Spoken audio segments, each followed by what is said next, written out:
Ju përshëndes të gjithëve, do të jemi së bashku në këtë edicion informativ me mua, Ernilda Luzi. Ndërsa më 1 janar 2026 do të nisë procesi i rivlerësimit të pasurive në të gjithë vendin, shoqata e ndërtuesve jep sugjerime për përmirësimin e draftit. Gjithashtu, shoqata kërkon që të saktësohet përkufizimi i vlerës së tregut, si dhe efektet e ligjit të shtrihen deri në fund të dhjetorit. Sipas draftit, të gjithë individët që kanë në pronësi pasuri të paluajtshme kanë të drejtë që nga data 1 janar 2026 deri më 30 shtator 2026 të bëjnë rivlerësimin e pasurisë me vlerën e tregut. Por përmes një shkrese zyrtare drejtuar Ministrisë së Financave, shoqata thekson se projekt ligji nuk përcakton qartë se çfarë kuptohet me vlerë tregu, as burimet apo kriteret mbi të cilat ajo do të përcaktohet. Sipas shoqatës së ndërtuesve, kjo mund të sjellë mos zbatim të njëtrajtshëm dhe pabarazi tatimore, pasi vlerësimi mund të ndryshojë sipas interpretimeve të ndryshme të administratës tatimore ose ekspertëve të licencuar. Në këtë pikë theksohet nevoja për standarde të qarta që të shmanget interpretimi subjektiv, pasi mungesa e përkufizimit të qartë sjell pasiguri praktike nëse rivlerësimi do të bazohet në çmimet reale të shitjeve të fundit në zonën përkatëse apo në çmimet referuese të miratuara me VKM. Po ashtu në projekt vendim citohet se kërkesat për rivlerësim të dorëzuara pranë Agjencisë Shtetërore të Kadastrës, të cilat nuk janë procesuar brenda datës 30 shtator 2026, konsiderohen si objekt rivlerësimi sipas këtij ligji në rast se pagesa e tatimit për to bëhet deri më 31 dhjetor 2026. Për këtë nen, shoqata e ndërtuesve shprehet se mund të ndodhë që kërkesat të dorëzuara në kohë të mos përpunohen nga ASHK për shkak të ngarkesës, mungesës së stafit ose verifikimeve shtesë. Nëse deri më 31 dhjetor 2026 nuk përpunohet kërkesa, qytetari mund të mos arrijë të kryejë pagesën dhe pse ka përmbushur detyrimin ligjor për paraqitjen në afat. Sipas shoqatës, kjo situatë përbën shkelje të së drejtës së qytetarit, pasi vonesa nuk varet prej tij. Në raste të tilla sugjerohet që tatim paguesi të ruajë të drejtën e përfitimit nga ligji, nëse kërkesa është bërë brenda afatit, por nuk është përpunuar nga ASHK për arsye administrative. Neni 5 i draftit citon se ligji shtrin efektet nga data 1 janar 2026 deri në 30 shtator 2026. Referuar këtij neni, shoqata e ndërtuesve thekson se kërkesat e dorëzuara pranë ASHK-s dhe të papërfunduara brenda afatit të përcaktuar konsiderohen si objekt rivlerësimi nëse pagesa e tatimit bëhet deri më 31 dhjetor 2026. Ndërsa neni 5 kufizon efektet e ligjit deri më 30 shtator 2026, duke krijuar një mospërputhje logjike midis afatit për dorëzim të kërkesës dhe atij për përfundimin e pagesës. Për këtë arsye propozohet që ligji të shtrijë efektet deri në dhjetor 2026, pavarësisht afatit që është lënë për kërkesat për rivlerësim. Rivlerësimi i pasurive është parashikuar që për banesa të bëhet me 5% të vlerës së tregut. Me një fond limit prej 270 milionë e 481 mijë lek, Fondi Shqiptar i Zhvillimit ka hapur tenderin për transformimin urban në hapësira publike kryesore, rikualifikimi i rrugës Butrinti në Sarand. Kjo rrugë do të jetë me 2 sence kalimi dhe do të jetë e gjitha e shtruar me shtresa sipërfaqësore asfaltike. Fondi Shqiptar i Zhvillimit ka shpallur hapjen e tenderit për transformimin urban në hapësira publike kryesore, rikualifikimi i rrugës Butrinti Sarand. Fondi limit arrin shifrën 270 milionë e 481 mijë lek. Sipas dokumentit në Agjencinë e Prokurimit Publik, kjo rrugë është me rëndësi të veçantë në urbanistikën e qytetit të Sarandës, pasi është një arterie kryesore për trafikun e qytetit. Ky projekt synon të rehabilitojë rrugën, duke ruajtur seksionin tërthor ekzistues të saj, duke organizuar trotuare dhe parkimet, si dhe duke përmirësuar cilësinë e shërbimit të kësaj rruge. Ndërkohë, rruga ekzistuese mbi të cilën do të aplikohet rehabilitimi i rrugës paraqitet me asfalt në gjendje të konsumuar dhe është dëmtuar për shkak edhe të qarkullimit të trafikut të rënd, e cila ka shërbyer përkohësisht për ndërtimet e reja në këtë rrugë. Referuar dokumentit, rruga ka kuneta në të gjithë gjatësinë e saj në të 2 anët, të cilat janë amortizuar gjatë viteve dhe kanë nevojë të ndërrohen. Në anën tjetër të rrugës, prania e trotuarëve është pjesore, por edhe me gjyrësi shumë të vogël dhe hera herës zhduket. Gjithashtu, rruga është me 1 kërsi, 1 për çdo sens lëvizje. Kjo rrugë do të jetë me 2 sence kalimi dhe do të jetë e gjitha e shtruar me shtresa sipërfaqësore asfaltike. Duke u mbështetur në rregulloren e kodit rrugor, shpejtësia e lëvizjes në këtë rrugë është 40 km/h. Rruga do të përmbush standardet më të larta për sa i përket sigurisë, kapacitetit, sjelljes së përdoruesve të rrugës, shpejtësisë së pranuar të projektimit, thuhet në dokument. Presidentja e Komisionit Evropian Ursula von der Leyen u ka bërë thirrje sipërmarrësve nga Bashkimi Evropian që të investojnë në Ballkanin Perëndimor. Në hapje të forumit të parë të investimeve që ka nisur në Tiranë, kryeministri Edi Rama u shpreh se ne duam të jemi një laborator qëndrueshmërie nga energjia e pastër te teknologjia, inteligjenca artificiale dhe inovacioni. Në Tiranë po mbahet forumi i parë i investimeve Bashkimi Evropian Ballkani Perëndimor, që synon të forcojë bashkëpunimin ekonomik të 6 vendeve të Ballkanit Perëndimor me 27 vendet anëtare të bllokut, si dhe të tërheqë më shumë investime nga këto të fundit drejt rajonit tonë. Gjatë ceremonisë hapëse të forumit, kryeministri Edi Rama u shpreh se Shqipëria dhe Ballkani Perëndimor janë fronti i ri i investimeve të Bashkimit Evropian. Ballkani Perëndimor nuk është obori pasëm i Europës e as lagja e tij e dorës dytë, por horizontit i ri. Një horizont i ri jo prej mures e kufish, por horizont energjie dhe imagjinate. Një horizont ku Europa mund të rizbuloj shkatësinë e saj, oreksin, urinë e saj, nxitjen krijuese dhe mbi të gjitha dashurinë për jetën, për paqen e për të bërit bashk. Sa më shumë hedhim sy nga bota rreth nesh, ku loja e madhe ekonomisë lëviz me shpejtësi, ku zinxhirët e furnizimit rridhen, ku teknologjia riformson jetën orë pas ore, e ku tranzicioni i gjelbër kërkon jo vetëm rregulla, por kuraj. Aq më shumë ndjejmë sikur më parë nevojën për më shumë Europë. Në fjalën e saj, Ursula von der Leyen, presidente e Komisionit Evropian, u shpreh se koha për të investuar në Ballkanin Perëndimor është tani. Ballkani Perëndimor është tashmë në mënyrë të konsoliduar në rrugtimin e vet për të bërë pjesë e Bashkimit Evropian dhe e dim se çfarë do të thotë kjo në terma ekonomike. Sepse e kemi parë të ndodhë më parë. Të gjitha vendet që janë bërë pjesë e bashkimit tonë Evropian kanë përjetuar një rritje të pabesueshme ekonomike. Mendoni për valët e fundit të antarësimit në Bashkimin Evropian. Ekonomia e Polonisë u tretëfishua në madhësi për më pak se 3 dekada. Në Kroaci papunësia u ul nga 17% në 4% vetëm për një dekadë. E njëjta gjë do të ndodhë edhe në mbar Ballkanin Perëndimor dhe nuk po flas për një të ardhme të largët. Ekonomitë tuaja janë të prirura të rriten tashmë me shpejtësi vitet që vijnë dhe ne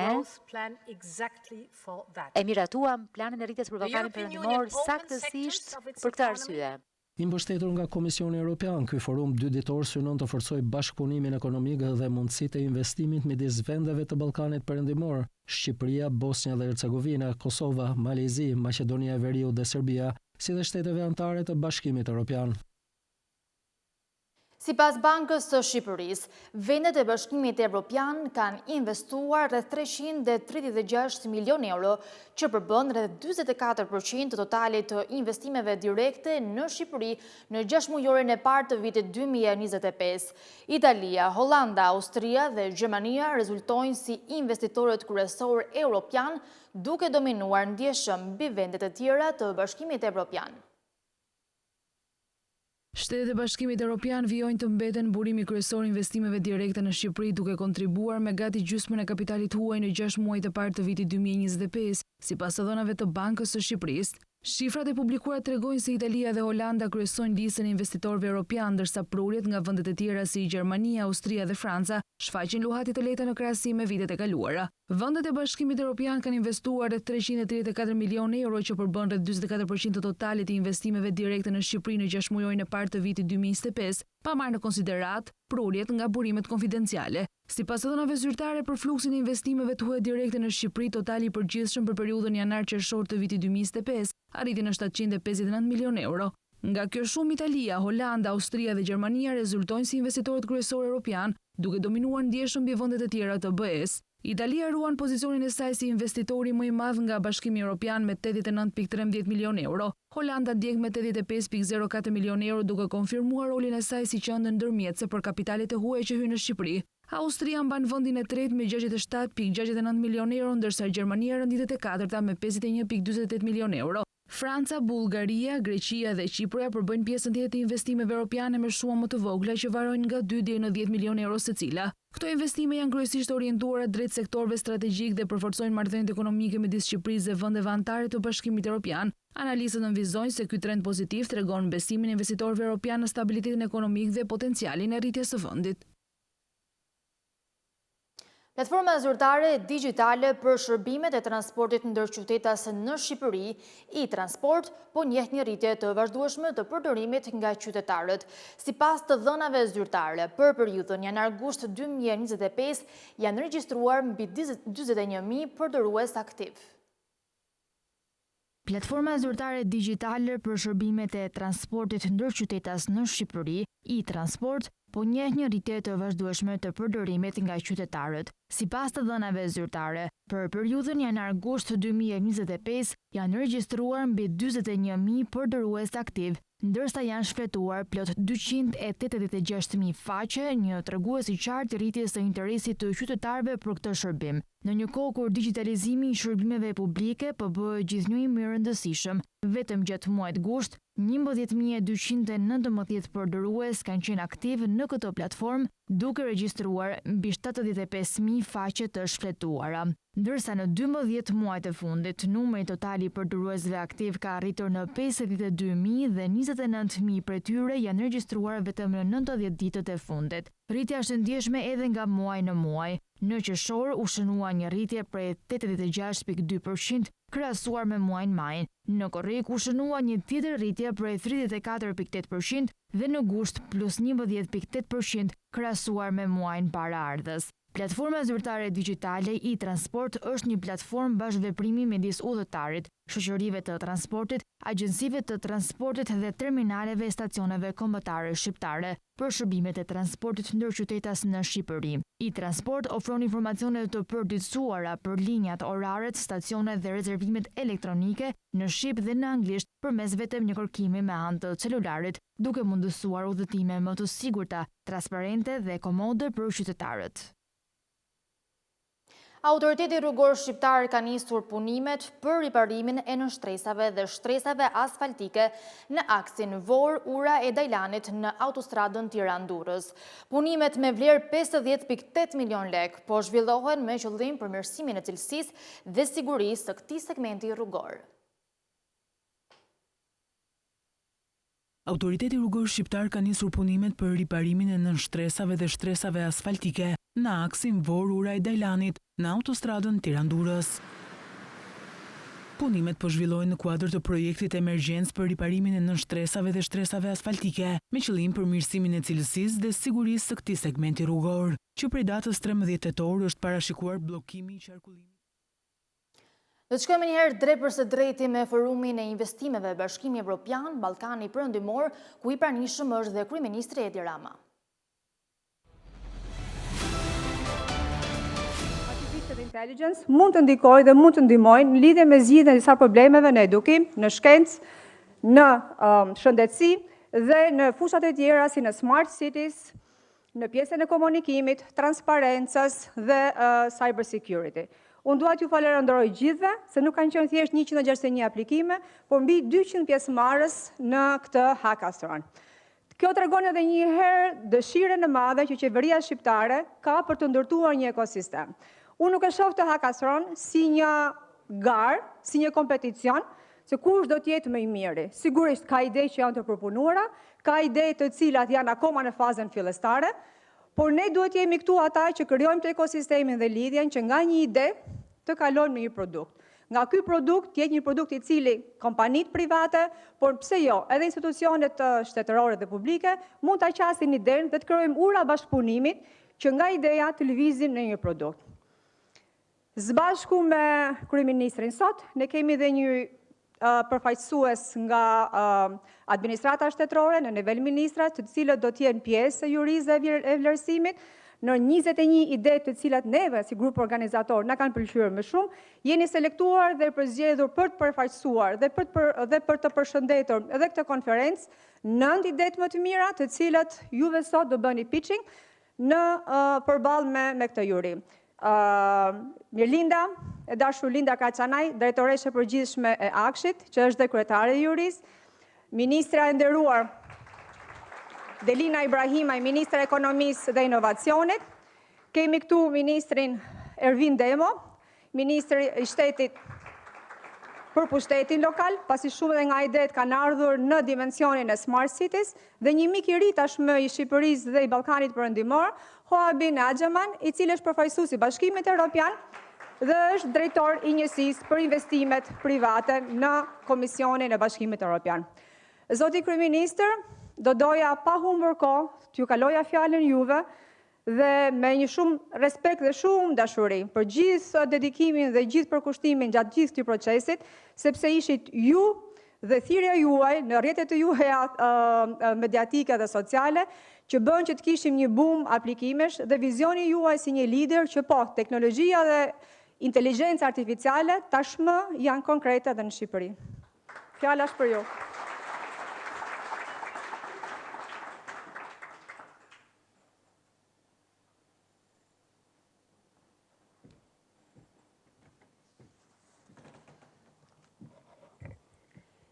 Përshëndetje gjithëve, tani e mira dhe e keqja e të qenit në pozicionin tim është që t'japin merita që nuk i ke, dhe jo për modesti, po për ta zbudur pak atë flakën e entuziazmit të Senidës, që është një shoqe shumë e mirë, njëri shumë pasionant, kemi punuar bashkë nga afër.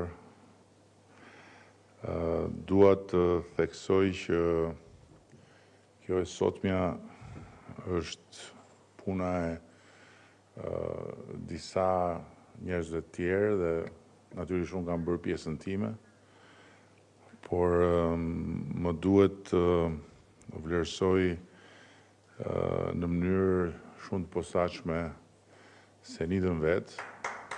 Jo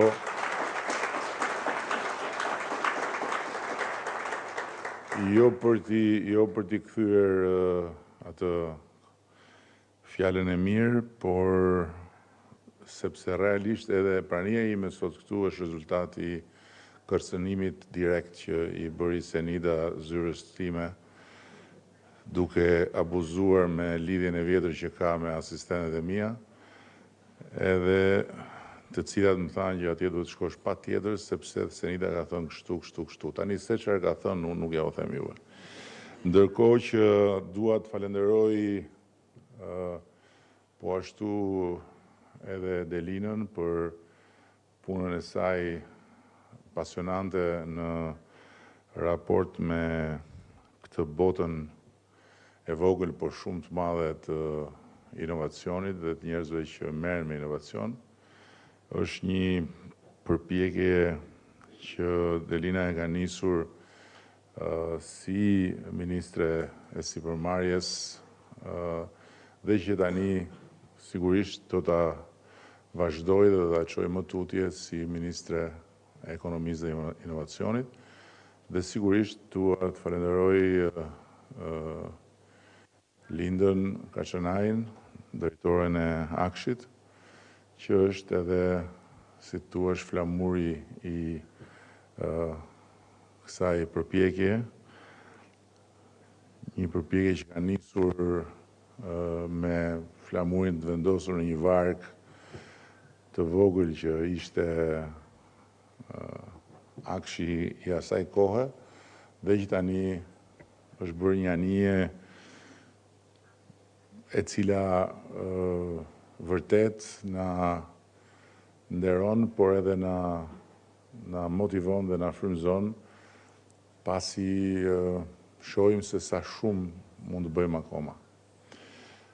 Nuk dua t'ju lodh me një fjalë të gjatë, as do të marr kohën tuaj për t'ju treguar se sa shumë suksese kemi arritur duke lexuar gjithë të fjalimin që kam këtu, por dua t'ju them që ne kemi rënë dakord brenda nesh të çojmë përpara procesin duke hapur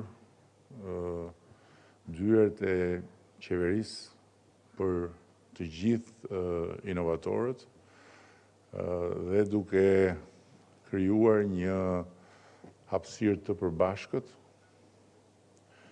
me bërtham Agjencinë e Ekselencës që ne kemi krijuar para pak kohe dhe të cilën do ta vëmë në dispozicionin tuaj dhe të gjithë inovatorëve. Kjo do të thotë që duam që startupet, inovatorët të kenë mundësi të aksesojnë institucionet dhe duke aksesuar institucionet të kenë mundësi të shohin nga afër problematikat, por edhe të shfrytëzojnë të dhënat e tyre, të shfrytëzojnë statistikat e tyre, të shfrytëzojnë të gjitha të brumë që pastaj është baza e zgjidhjeve përmes inteligjencës artificiale dhe krijimit modeleve të inteligjencës artificiale. Tani, besoj që duke bërë këtë, do të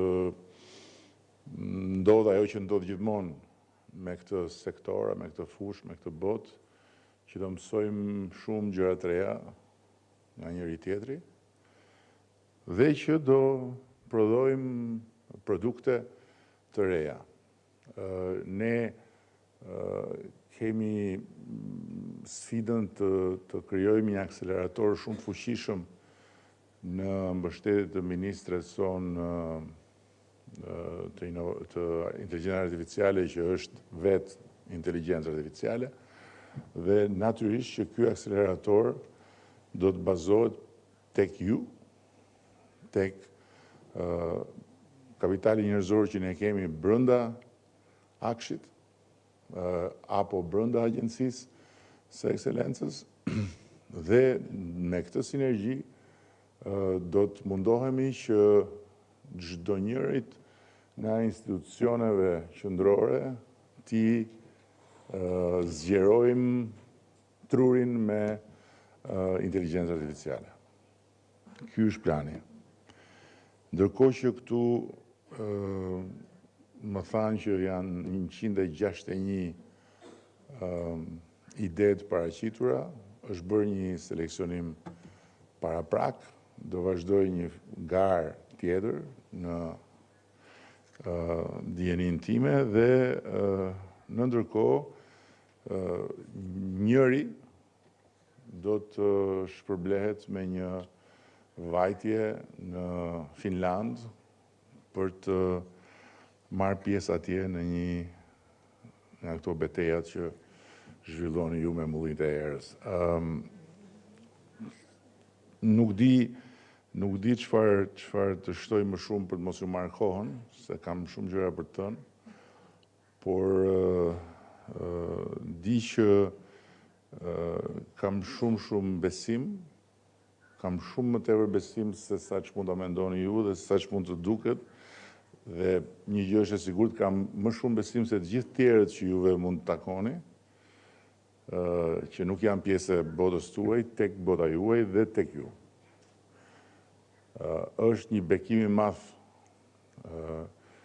për ne që jetojmë në këtë kohë kur teknologjia digjitale dhe tani edhe inteligjenca artificiale na japin një mundësi pa të cilën ne nuk do mund të ndërronim që të kapnim majat. Sepse do duhet i nënshtroheshim progresit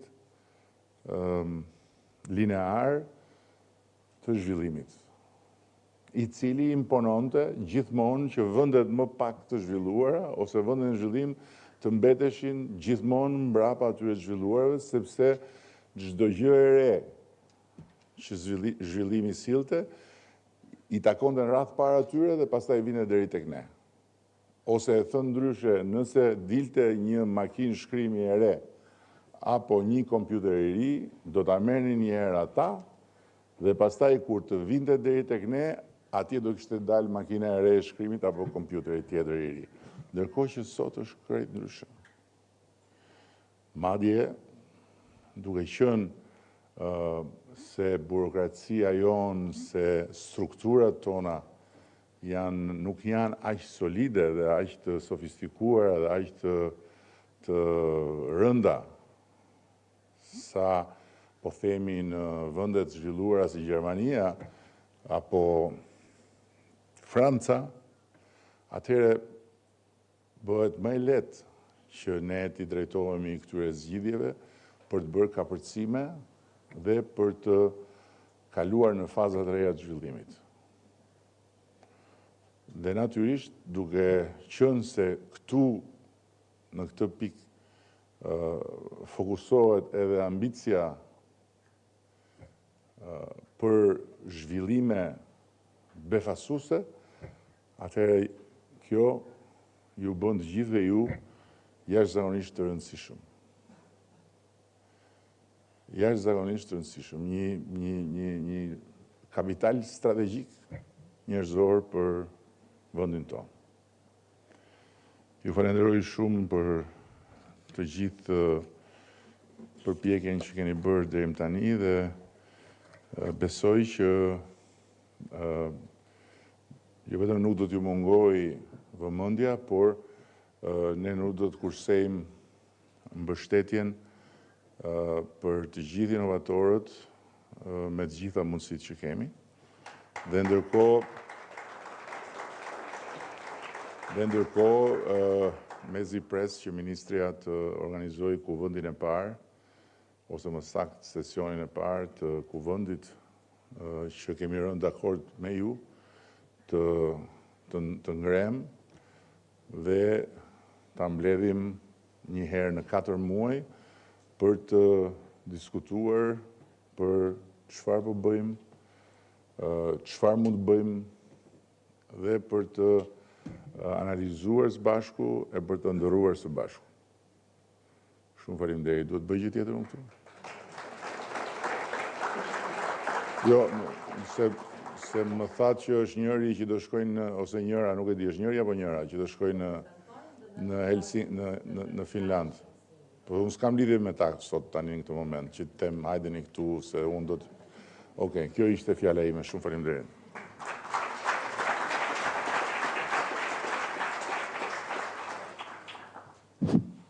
Faleminderit Kryeministër. Prezenca juaj na nderon, po sikurse më shumë se gjithçka motivon të ri që do ftojmë tani një nga një dhe ju do jeni ato që do zgjidhni kush do shkojnë në Slash. Slash është eventi i cili mbahet më 19-20 të nëntor në Helsinki Expo, ku njëri prej jush do vendoset sot në lidhje me jo vetëm idenë, me prezantimin dhe me gjithçka. Pa dashur të humbi kohë, unë dua të ftoj këtu Sorsen Tim.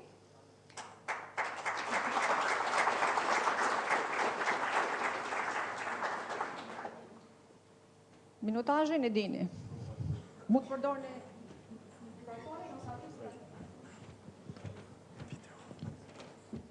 Do you get a lot of tasks buried inside emails?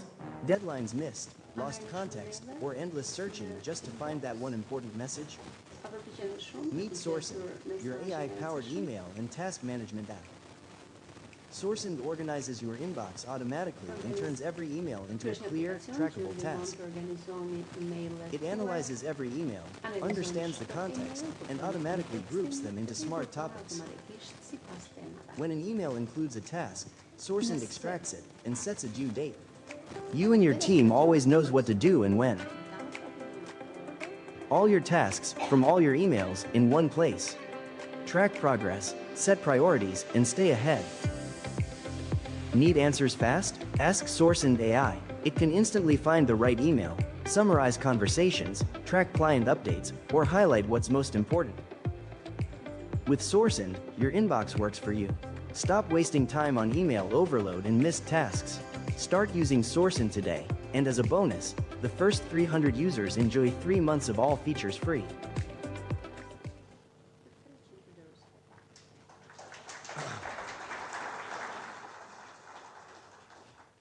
so happy and excited to present to you today AI-powered email and task management application. Një aplikacion për menaxhimin e emailëve Problem is clear. bazuar në inteligjencë Everyday artificiale. Problemi professionals është i have to qartë. deal with Profesionistëve hundreds u duhet të merren me qindra emailëve A lot of çdo ditë. important information gets Shumë lost. informacione të rëndësishme Deadlines humbasin, nuk respektojnë afatet dhe punëdhënësit kalojnë kohë jo produktive. Kjo do të thotë edhe shumë para kosto për kompanitë.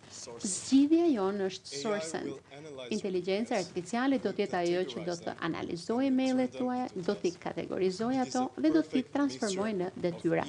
Është një kombinim e menaxhimit të emaileve dhe detyrave të ndryshme. Është pak a shumë si ChatGPT, por i specializuar për emailet dhe detyrat. Mund t'i kërkoni për shembull afate për klientët, për projekte, mund t'i kërkoni gjithashtu dhe informacione për emailin që keni marrë kohë më parë. Por kush mund të përfitojë më shumë nga kjo zgjidhje? Përdoruesit tanë janë ekipet dhe profesionistët e pavarur. Ne do të fillojmë me kompani të vogla deri në kompani me 200 punonjës. Do të fillojmë me fushën e ndërtimit, logjistikën dhe konsulencën. Dhe sigurisht, më pas do zgjerohemi duke përfshirë dhe industri të tjera, sepse i kemi parashikuar të gjitha. Por kush janë konkurrentët tanë? Nga një anë kemi Google Gemini, Gmail, Microsoft Copilot, por përdoruesit e Gmailit nuk do të përdorin Microsoft Copilot dhe anasjelltas. Këto dy aplikacione nuk janë të përshtatshme për ekipe apo për kompani. Nga ana tjetër, ne kemi Superhuman Time Marketing Shortwave. Këto mund të jenë të leverdishme për kompanitë, por që ne nuk kemi zgjidhje për detyrat. Është një mundësi shumë e mirë e marketimit. Ne kemi nisur me Zvicrën, Austrinë, Gjermaninë dhe do të vazhdojmë në një shkallë më të zgjeruar në të gjithë Evropën. Pritet që të arrijmë një treg prej gati 30 miliardë deri në vitin 2034. Për sa i përket modelit të biznesit, do të jetë modeli tipik për aplikacionin SaaS,